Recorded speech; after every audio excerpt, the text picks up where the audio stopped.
বন্ধুরা, তোমাদের প্রত্যেককে স্বাগত তোমাদের প্রিয় চ্যানেল এনজয় লার্নিং চ্যানেলে। এই फूल नहीं आगुन है।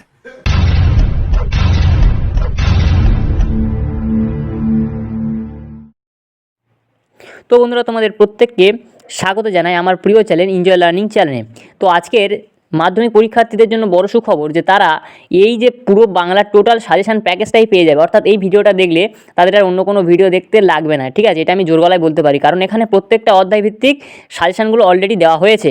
তো ঠিক আছে, তো মন দিয়ে ভিডিওটা দেখো, আর যারা চ্যানেলে নতুন চ্যানেলটাকে সাবস্ক্রাইব করে পাশে দেবো। তো দেখো, বেশি না কথা বলে শুরু করা যাক। কী কী ভিডিও মানে কী কী প্রশ্ন এখানে আমি দিয়েছি। ওকে, দেখো, প্রথমে আমরা আসি জ্ঞানচক্ষু গল্পের সাজেশান। ঠিক আছে, জ্ঞানচক্ষু গল্পের সাজেশানটা কি? 3 নম্বরের প্রশ্ন, এ বিষয়ে সন্দেহ নেই তপনের। কোন বিষয়ে কীরূপ সন্দেহ নেই তপনের? দ্বিতীয় প্রশ্ন কি? নতুন মেশোকে দেখে জ্ঞানচক্ষু খুলে গেল তপনের, উদ্ধৃতাংশের তাৎপর্য বুঝিয়ে দাও। 3 নম্বর প্রশ্ন, লেখক মানে কোনো আকাশ থেকে পড়া জীব নয়, কার মধ্যে কখন এই অনুভূতি হয়েছিল? 4 নম্বর প্রশ্ন, রত্নের মূল্য জহরির কাছে, জহরি কাকে বলে? এই গল্পে কাকে কেন জহরি বলা হয়েছে? নেক্সট 5 নম্বর প্রশ্ন হচ্ছে, তপন কৃতার্থ হয়ে বসে বসে দিন গোনে, এখন কৃতার্থ হয়েছিল কেন? এবার দেখো নেক্সট 6 নম্বর প্রশ্ন কি আছে? পৃথিবীতে এমন অলৌকিক ঘটনা ঘটে, কার মধ্যে কেন এমন ভাবনার উদয় হয়েছিল?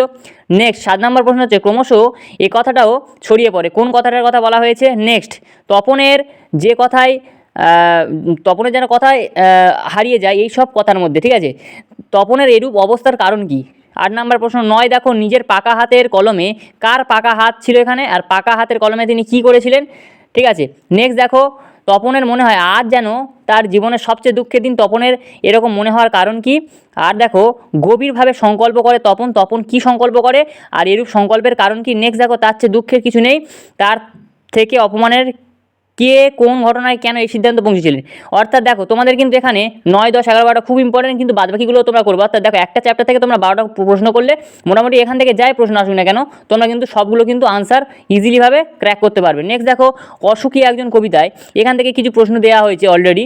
দেখো নেক্সট 1 নম্বর প্রশ্ন কি না, সে জানতো না আমি আর কখনো ফিরে আসবো না, বক্তার কখন এ কথা মনে হয়েছে? আর একটা কুকুর চলে গেল, হেঁটে গেল গির্জার একনান, এই বর্ণনার মধ্যে দিয়ে বক্তা কী বোঝাতে চেয়েছেন? নেক্সট দেখো, একটা সপ্তাহ আর একটা বছর কেটে গেল, সপ্তাহ আর বছর কেটে যাওয়ার মাধ্যমে কী বোঝানো হয়েছে? এই সময়ের মধ্যে কী কী ঘটলো? দেখো, আমি তো বাংলা স্যার নামে তোমাদের আগেও বলেছি। তো দেখো, এগুলো কিন্তু বিভিন্ন মাস্টারের কাছ থেকে কালেক্ট করা। তো ঠিক আছে, তো তোমরা একটু ম্যানেজ করে নেবে, জাস্ট তোমাদের সাহায্যের জন্য এই প্রশ্নগুলো কিন্তু আমি তোমাদের সামনে উপস্থাপন করছি। তো দেখো নেক্সট দেখো, একটা সপ্তাহ আর একটা বছর কেটে গেল, সপ্তাহ আর বছর কেটে যাওয়ার মাধ্যমে কী বোঝানো হয়েছে?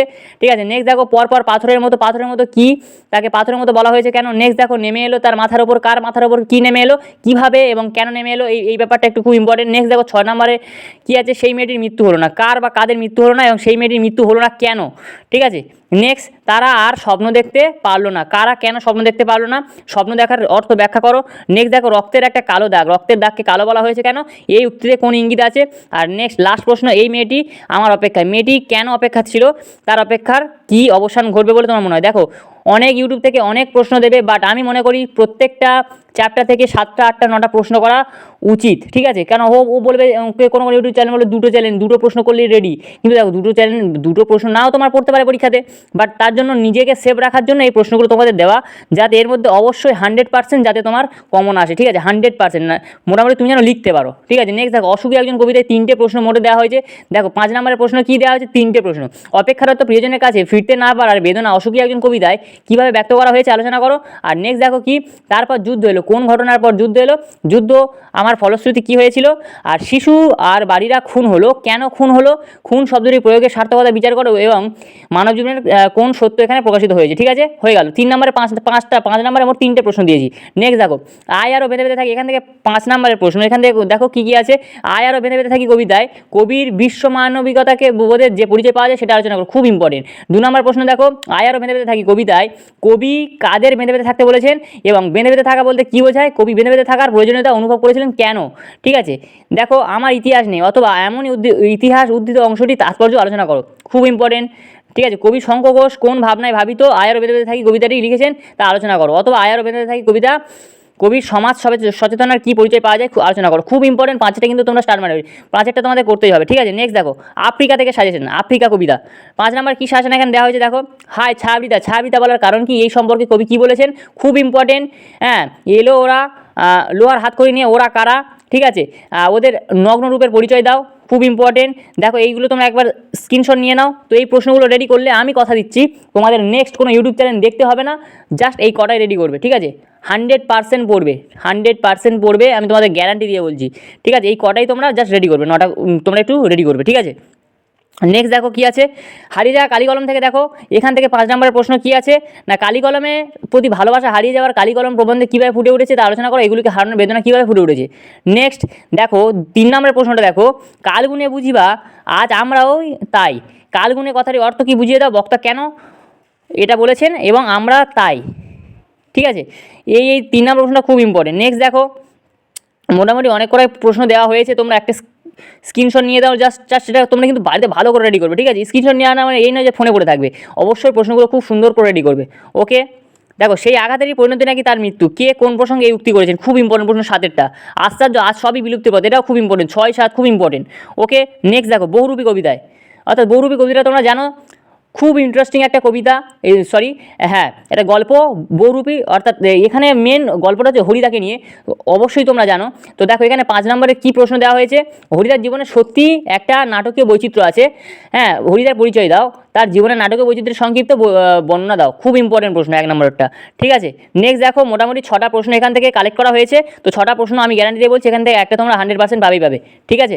তো এখান থেকে দেখো 6টা প্রশ্ন তোমরা একটুখানি দেখে নাও কী কী আছে। হ্যাঁ 6 নম্বর প্রশ্নটা দেখো, যে তাতে আমার ঢং নষ্ট হয়ে যায়, বক্তা কে, এই উক্তির মাধ্যমে বক্তা কোন সত্যের প্রতি ইঙ্গিত করেছেন, ঠিক আছে, এটা খুব ইম্পর্টেন্ট প্রশ্ন, তাহলে 6টার মধ্যে তোমরা একটা অবশ্যই পাচ্ছ। নেক্সট দেখো অভিষেক কবিতা, এখান থেকে দেখো কটা আছে, হাই বিধি বাম মম প্রতি বক্তাকে তিনি এমন কথা বলেছেন কেন, খুব ইম্পর্টেন্ট প্রশ্ন, ঠিক আছে, জাস্ট স্ক্রিনশট নিয়ে নাও, ওকে। আচ্ছা 7টা খুব ইম্পর্টেন্ট, অম্বুরাশি সুতা উত্তরিলা, অম্বুরাশি সুতা কে, তিনি কি উত্তর দিলেন, ঠিক আছে। নেক্সট প্রশ্ন দেখো প্রহ্লাদ কবিতা থেকে কটা নেওয়া হয়েছে দেখো, এখান থেকে তোমরা একটু স্ক্রিনশট নিয়ে নাও। দেখো ভিডিওটা আমার ইচ্ছা যত ছোট ভিডিও ততই ভালো, কারণ তোমাদের পড়ার টাইমটা দিতে হবে, ভিডিও দেখে শুধু টাইম নষ্ট করলে চলবে না, সামনেই মাধ্যমিক। তো দেখো স্ক্রিনশট নিয়ে তোমরা কিন্তু এগুলো কালেক্ট করে নেবে, ঠিক আছে। 7টা প্রশ্ন এখান থেকে দেওয়া হয়েছে, এখান থেকে 5 নম্বরের সাজেশন করা হয়েছে দেখো মোট 4টে, ওকে। কাল ভয়ঙ্করের বেশ, এটা কিন্তু খুব ইম্পর্টেন্ট 1 নম্বরের প্রশ্ন। আর 4 নম্বরটাও খুব ইম্পর্টেন্ট, প্রহ্লাদ কবিতায় কবি প্রলয়কে কোন বিশ্লেষণে ভূষিত করেছেন, ঠিক আছে, এটা খুব ইম্পর্টেন্ট। পথের দাবি দেখো, পথের দাবি থেকে কি গল্পের সাজেশন 3 নম্বরের, মোট 4টে রাখা হয়েছে পথের দাবি থেকে, ওকে, যার মধ্যে 4টা খুব ইম্পর্টেন্ট। 5 নম্বরের দেখো 5 নম্বরে 4টে রাখা হয়েছে। নেক্সট দেখো সিন্ধু তীরে কবিতায় সাজেশান, দেখে নাও একটু 3 নম্বরেগুলো কী কী রাখা হয়েছে, জাস্ট স্ক্রিনশট নিয়ে নাও। সিন্ধু নদীর তীরে 5 নম্বরগুলো দেখে নাও একবার, 5 নম্বর এইগুলো রেডি করলে 100% বলছি আর কোনো কোশ্চেনই তোমাদের রেডি করতে হবে না, 3 নম্বর 5 নম্বরের প্রশ্ন এখান থেকে তোমাদের সব হয়ে যাবে, 5 নম্বরের প্রশ্ন এগুলো, ঠিক আছে। নেক্সট দেখো অদল বদল গল্পের সাজেশান হয়েছে। নেক্সট বাংলা ভাষার বিজ্ঞান চর্চা প্রবন্ধ, ঠিক আছে। অস্ত্রের বিরুদ্ধে গান 3 নম্বরের সাজেশান। নদীর বিদ্রোহ,